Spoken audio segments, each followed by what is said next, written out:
Hello guys, চলো আমি চলে এসেছি তোমার শশাঙ্ক রাজধানী কর্ণসুবর্ণ। তো দাদা ভাই দিদি ভাইরা আপনারা শুনেছেন যে শশাঙ্ক রাজধানী কোথায়। তো আমরা বলে দিতাম ইতিহাসে আগে ছিল, এখন নাই। তো শশাঙ্ক রাজধানী হচ্ছে কর্ণসুবর্ণ। তো সেই জায়গায় আমি চলে এসেছি।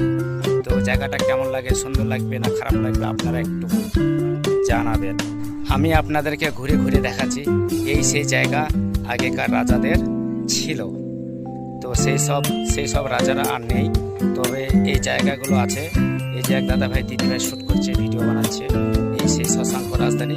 আমি আছি ছাদের ওপরে, এটা হচ্ছে জমিন, তবু নিচে ওনাদের ঘর ছিল। তো সেই ছাদের ওপর আমি ইটের ওপর দাঁড়িয়ে আছি। এই যে আগেকার ইটকুচি দেখতে পাচ্ছেন তো, ভাঙা ইটকুচি আগেকার। এই যে সিনারি জায়গা, সুন্দর জায়গা।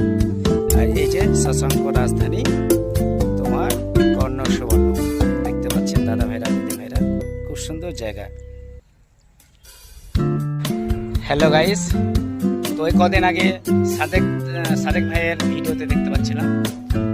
তো এইখানে সাদেক ভাই দুদিন খুব রিলস বানাচ্ছে। আর সাদেক ভাই যে নিচে ইন্দ্রার গর্তর নিচে যে তোমার নাগিন বয়ে যে গানটা করেছিল না, ওই যে দেখাচ্ছে আপনাদেরকে।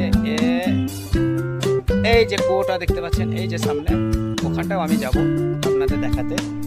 তো আমি চলে যাচ্ছি আপনাদেরকে দেখাতে ওই কুয়োটা। সাদেক ভাই নাগিন বইয়ের গানটা করেছিল লুঙ্গি পরে।